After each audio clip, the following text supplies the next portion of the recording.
لیکن اس کا مطلب یہ ہے کہ ابھی اب اس الیکشن کے سے پہلے ایسے کوئی معاملات ہوتے ہوئے نظر نہیں آ رہے، کیونکہ یہ ظاہر ہے کہ جو لانگ ٹرم ایک پلاننگ ہوتی ہے اس کے بغیر اگر آپ ٹروپس کو ودرا کریں گے تو ڈیفینیٹلی اس کا جو امپیکٹ آئے گا وہ بہت ہیپ ہیزرڈ اور شاید ریجنل سیکیورٹی کے لیے زیادہ وہ ہو۔ طاہر خان صاحب، تھینک یو ویری مچ، آپ نے ہمیں جوائن کیا۔ آپ افغان امور کے اوپر ایک آپ کا جو علم ہے اور آپ کا جو کام ہے وہ ایک ڈیکیڈز اولڈ ہے، اور thank you so much lieutenant general retired Talat Masood صاحب، انہوں نے بھی ہمیں جوائن کر لیا ہے۔ طلعت صاحب، آپ کو میری آواز آ رہی ہے؟ جی بالکل آ رہی ہے آپ کی آواز، بڑی مہربانی، اور آپ نے بھی جی بہت شکریہ۔ اور ابھی آپ نے سنا ہوگا کہ انور اقبال صاحب نے اپنی ایک جو امریکہ سے ان کو نظر آ رہا ہے، اور جو امریکی اس وقت پالیسی اور پینٹاگون اور گورنمنٹ کا جو آپس میں متضاد آراء چل رہی ہیں افغانستان کے حوالے سے، لیکن طاہر خان صاحب آپ اس کو کیسے دیکھتے ہیں کہ طالبان جو ہیں انہوں نے اپنے ساتھیوں کو رہا بھی کرایا ہے، لیکن افغانستان کے اندر ایکٹیویٹیز ان کی جو کہہ لیں کہ ہم اس کو براہ راست طالبان کے ساتھ نہیں جوڑتے، ہم یہ کہتے ہیں کہ وہاں پر انسرجنسی کے واقعات جو ہیں پھر بڑھ گئے ہیں، اور ہماری جو ٹرائبل بیلٹ ہے اس کے اندر بھی واقعات بڑھ گئے ہیں، تو کہیں ایسا تو نہیں ہے کہ یہ ریورس پروسیس جو ہے امن کا شروع ہوا ہے؟ طاہر خان صاحب، سب سے پہلے اگر ہم افغانستان والی بات کریں، انسرجنسی والی، اور یہ جو تشدد کا جاری رہنا ہے آج، بلکہ ایک بڑا ایک غیر متوقع اور ایک انپریسیڈنٹڈ حملہ کیا ہے طالبان نے پنشیر میں۔ جی، اب پنشیر جو ہے یعنی جو شمالی پلین جس کو کہتے ہیں، نارتھ آف کابل میں، تو یہ پنشیر کا تو ویسے بھی جنرل صاحب بھی بتا دیں گے کہ پنشیر تو جو سوویت یونین کے خلاف بھی مجاہدین کا ابھی جو مزاحمت تھی، تو وہ پنشیر بڑا سیکیور تھا، روسی وہاں بھی کافی سارے ان کو مزاحمت کا سامنا کرنا پڑا تھا، اور بلکہ وہ وہاں زیادہ لڑائی بھی نہیں ہوئی تھی۔ اب طالبان کا تو ظاہر بات ہے اوریجنیٹ تو وہ ہوئے ہیں جنوب سے، ساؤتھ سے، لیکن وہاں سے ہوتے ہوئے یہ نارتھ میں چلے گئے، لیکن پنشیر پھر بھی ان سے محفوظ تھا، یعنی بدخشان میں ہے، پھر تخار، اور پھر کافی سارے کندوز، اور حتیٰ کہ جوزجان میں جو کہ جنرل دوستم کا مرکز ہے۔ تو پنشیر میں حملہ جو ہے انہوں نے کافی لوگوں کو حیران کیا ہے، حالانکہ اتنا بڑا حملہ نہیں ہوا، لیکن طالبان کا پنشیر تک پہنچنا، یہ جو وہ تاجک ایریا ہے، مطلب کہ میجارٹی تاجک ایریا ہے، تو یہ بات آپ کی درست ہے۔ طالبان کا جو موقف ہے کہ جو 29 فروری کا معاہدہ ہے اس میں سیز فائر کے لیے کہ وہ بین الافغانی مذاکرات میں ایجنڈے پہ ہوگا۔ اب بین الافغانی مذاکرات تو ابھی تک شروع نہیں ہوئے، اور طالبان کا ویسے بھی لڑائی جو ہے، فائٹنگ جو ہے، وہ ان کا ایک لیوریج ہے، وہ ایک اسی کے بیس پہ وہ اپنی پوزیشن بھی سٹرونگ کریں گے، اسی کی بیس پہ جب وہ میز پہ جائیں گے تو ذرا ڈومیننٹ پوزیشن ان کی ہوگی۔ تو طالبان وہ کمپرومائز نہیں کر رہے ہیں، باوجود اس کے کہ لوگوں کی یہ خواہش ہوگی، لوگ چاہتے ہیں کہ جب معاہدہ امریکہ کے ساتھ ہو گیا ہے، ان کے خلاف آپ کی جنگ بندی کا اعلان ہے، تو پھر افغان فورسز کے خلاف آپ کیوں لڑ رہے ہیں؟ تو لہٰذا وہاں پر ایک کویسچن ہے، لیکن طالبان مطلب ہے کہ اپنا دباؤ برقرار رکھنا چاہتے ہیں، لیکن اگر تشدد اس طرح جاری رہتا ہے تو امریکن کو بھی سوچنا پڑے گا۔ اور یہ جو اقبال صاحب بات کر رہے تھے کہ امریکیوں کا خیال ہے کہ کچھ فوجی وہاں پہ ان کے رہ جائیں۔ دوسرا مرحلہ ابھی شروع ہے پیس ایگریمنٹ کا۔ پیس ایگریمنٹ یہ مرحلوں میں ہوگا۔ ایک مرحلہ پورا ہوا 13 جولائی کو 135 دن کا، جس میں ٹروپس کو 13,000 سے 8,600 تک لایا گیا، اور 5 مراکز ان کے بند ہو گئے۔ اب دوسرا مشروط ہے، امریکن کہتے ہیں، اسی میں لکھا بھی ہے کہ دوسرا مرحلہ کنڈیشنل بیسڈ ہے، اور اس میں ایک نقطہ ہے وائلنس کی کمی کا اور بین الافغانی مذاکرات کی طرف جانے کا۔ اب اگر یہ دونوں مقاصد پورے نہیں ہوتے تو پھر امریکن کو تو ضرور سوچنا پڑے، کیونکہ امریکن کا یہ وعدہ ہے، زلمی خلیلزاد کو ہم نے خود سنا ہے کہ امریکنز ماضی کا وہ تکرار نہیں کریں گے، ریپیٹ نہیں کریں گے مسٹیک، کہ جب سوویت یونین وہاں سے افغانستان سے روسی چلے گئے، امریکی یہاں سے چلے گئے، اور پھر افغانستان میں جنگ بندی شروع ہوئی اور خانہ جنگی شروع ہوئی، اور کابل کو بھی تباہ برباد کر دیا گیا۔ تو ایک تشویش لوگوں میں ہوگی اگر یہ جاری رہے۔ تو اب دیکھنا ہے کہ بین الافغانی مذاکرات، کیونکہ آپ نے خود کہا کہ طالبان وہاں موجود ہے، افغان گورنمنٹ کے ڈیلیگیشن کا انتظار ہے. اور ہم سن رہے ہیں کل بھی کہا گیا تھا کہ آج منگل کو جائیں گے, آج نہیں گئے. پیر کا کہا تھا, اس سے پہلے اتوار کا کہا تھا. معلوم نہیں کیوں نہیں جا رہے ہیں جب قیدی بھی سارے رہا ہوئے. تو افغان حکومت کے اور افغان گورنمنٹ بتا بھی نہیں رہی کہ کیا وجوہات ہے کہ ابھی تک افغان حکومت کا وفد قطر نہیں جا رہا. تو کیا مسئلہ ہے وہ صاحب بتا ہی نہیں رہے. نہیں سر, اب یہ ابھی تھوڑی دیر پہلے میں انٹرنیٹ کے اوپر دیکھ رہا تھا تو انہوں نے کہا ہے کہ وہ دوحہ میں پہنچ گئے ہیں آج. افغان حکومت کا نہیں, افغان حکومت کا نہیں پہنچا لیکن طالبان کا پہنچا ہے. طالبان تو پہلے سے ہے. طالبان کے صرف 4-5 لوگ افغان حکومت نہیں پہنچ رہی ہے. تو یہ اس کا کیا اس کا کیا امپیکٹ کیا ہو, مطلب آپ اسے کیا دیکھتے ہیں, کیا سمجھتے ہیں؟ امپیکٹ یہ ہے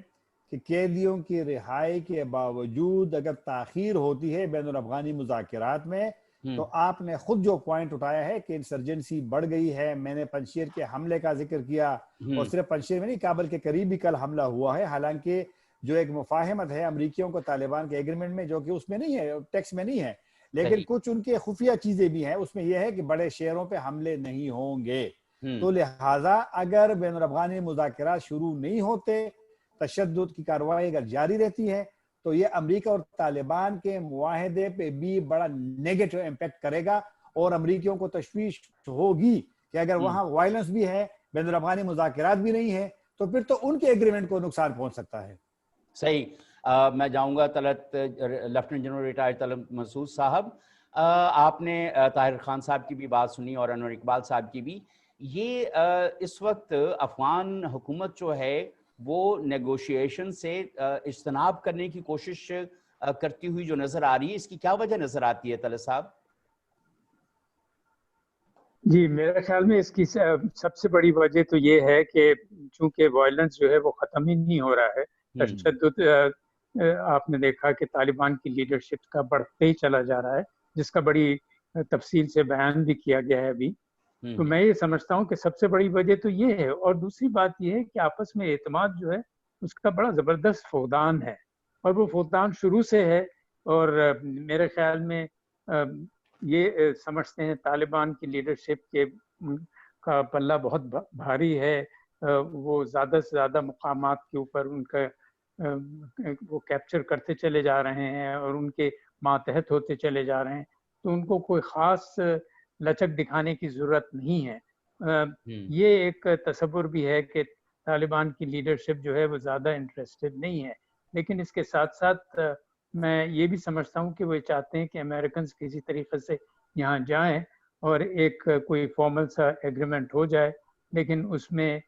پلہ ان کا بھاری رہے. اور یہی خدشات جو ہیں وہ افغان حکومت کے ہیں. تو میں اس کو اس طریقے سے دیکھتا ہوں کہ اصل جو پرابلم ہے کہ دونوں فریق اس وقت بہت ان میں سوچ میں گیپ ہے, ایک دوسرے پر اعتماد نہیں ہے. اس کے باوجود کہ انہوں نے کافی آپ نے دیکھا قیدیوں کی رہائی بھی کی ہے, اور یہ امریکن دباؤ کی وجہ سے, ورنہ ان کا نہیں خیال تھا کہ وہ اپنے ساتھ کچھ آدمیوں کو رکھیں گے تاکہ لیوریج بھی ہو. اور انہوں نے واقعی میں ایسے جرم کیے تھے جس کی بنیاد پر ان کو چھوڑنا میرے خیال میں انہوں نے سمجھا تھا کہ کم سے کم یہ مناسب نہیں ہے.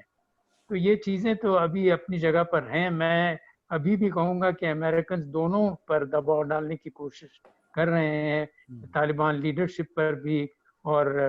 افغان حکومت پر بھی, اور پاکستان پر بھی ایک لحاظ سے پریشر ہے کہ طالبان کے اوپر آپ اور دباؤ ڈالیں. پاکستان نے جہاں تک ممکن ہو سکتا تھا یہ کوشش کی ہے. اس کے ساتھ ساتھ میرے خیال میں کچھ اور عنصر کو بھی ہمیں سوچنا چاہیے کہ کئی ایسی بھی قوتیں ہیں, انڈیا بھی میرے خیال میں اس میں انکلوڈڈ ہے,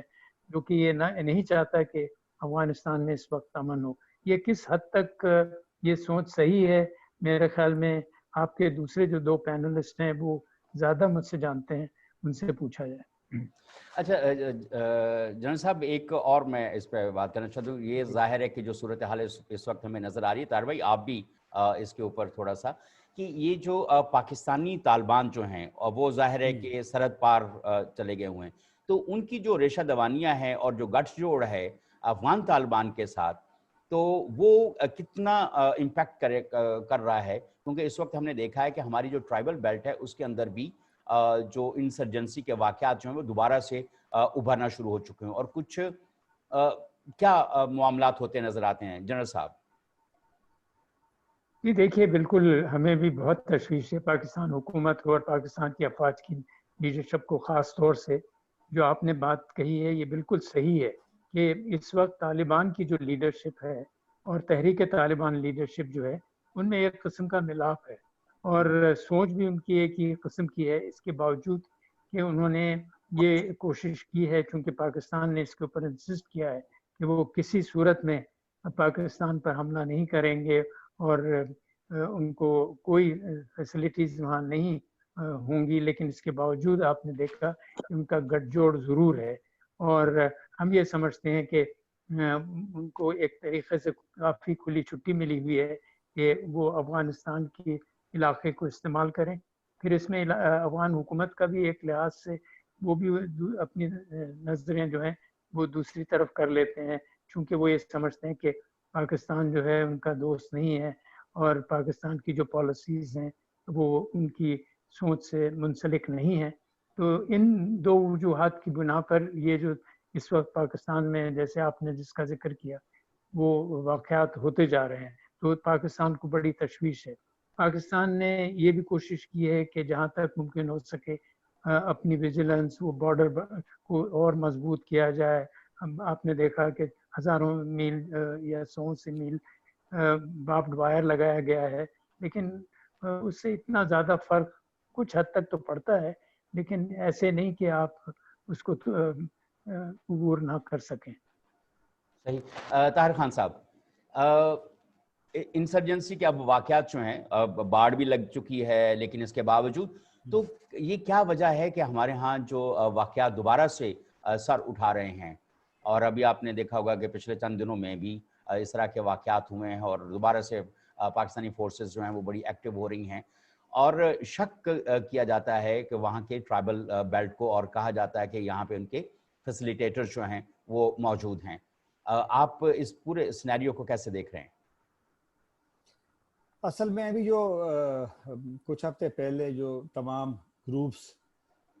جو جماعت الاحرار واپس، اور پھر حزب الاحرار کے نام سے بھی ایک اسپلنٹر گروپ تھا، وہ دوبارہ ٹی ٹی پی میں شامل ہو گئے، اور ٹی ٹی پی نے جو ان کے نئے سربراہ ہیں، انہوں نے سربراہ بننے کے بعد انہوں نے سب سے جو پہلے کام کیا ان پہ فوکس کیا کہ جو ان سے ناراض لوگ تھے تو وہ ان کو واپس لے، اور میرے خیال میں کسی حد تک ان کو کامیابی اس لیے ہوئی ہے کہ انہوں نے جو حکیم اللہ محسود والا گروپ تھا ان کے کچھ لوگوں کو ساتھ ملا، کیونکہ یہ مفتی جو ہے مفتی عاصم یہ خود محسود بھی ہے، تو یہ جو دوبارہ یہ لوگ اکٹھے ہوئے ہیں یہ ضرور پاکستان کے لیے تشویش کا باعث ہے۔ دوسری بات یہ ہے کہ یہ طالبان جب یہاں ہوتے تھے تو وہ یہی کہا کرتے تھے کہ افغانستان میں ان کی موجودگی پاکستان کے لیے زیادہ خطرناک ہوگا، اور ان کی بات کسی لحاظ سے اس لیے درست تھی کہ پاکستان کا وہاں رسائی تو نہیں ہے ان پہاڑوں تک، وہ تو جس ملک میں ہے وہاں کی حکومت کی ذمہ داری بنے گی، مطلب ہے کہ وہ ان کے پاس ایکسکیوزز اور یا وہ تو ہے کہ جی وہ ان کے کنٹرول میں نہیں ہے، لیکن دنیا اس ایکسکیوز کو تسلیم اس لیے نہیں کرتی کہ جب سرحد کے اس پار اگر پاکستانی طالبان کے تمام گروپ اکٹھے بھی ہوئے، وہاں میٹنگز بھی ہوئی، وہاں پر وہ دوبارہ، تو یہ پاکستان کی تشویش بالکل بجا ہوگی، دنیا کی تشویش بھی بجا ہوگی۔ دوسری بات جو آپ نے فینسنگ کی بات کی ہے، فینسنگ ابھی مکمل نہیں ہوئی، 2021 میں وہ مکمل ہونی ہے، کچھ ایریاز ابھی بھی ہے کہ، اور یہ جو ٹریڈیشنل یہ جو یہ راستے ہیں یہ ان کو پتہ ہے ان ملیٹنٹس کو، شدت پسندوں کو آنے جانے کا۔ دوسری بات یہ ہے کہ وہ بھی سمجھتے ہیں چیزوں کو، میری نظر میں وہ بھی اپنی پالیسی وہ وقت کے ساتھ، تو انہوں نے ان کا سسٹم تو ماضی والا نہیں رہا، کسی جگہ پہ منظم طریقے سے کوئی ایریا پاکستان کا ان کے کنٹرول میں بالکل بھی نہیں ہے، لیکن آپ نے جو بات کی کہ ان کے فیسیلیٹیٹر بالکل موجود ہے، ان کے لوگوں کا آنا جانا حملوں کے لیے، دیکھو نا وہ یہ جو چیلنج ہے نا، یہ جو لینڈ جو آئی ای ڈی ہے، یہ جو سڑک کے کنارے جو بم کا ہے، یہ انتہائی اب یہ بڑا ایک چیلنج ہے، یہ افغانستان میں بھی ایک بڑا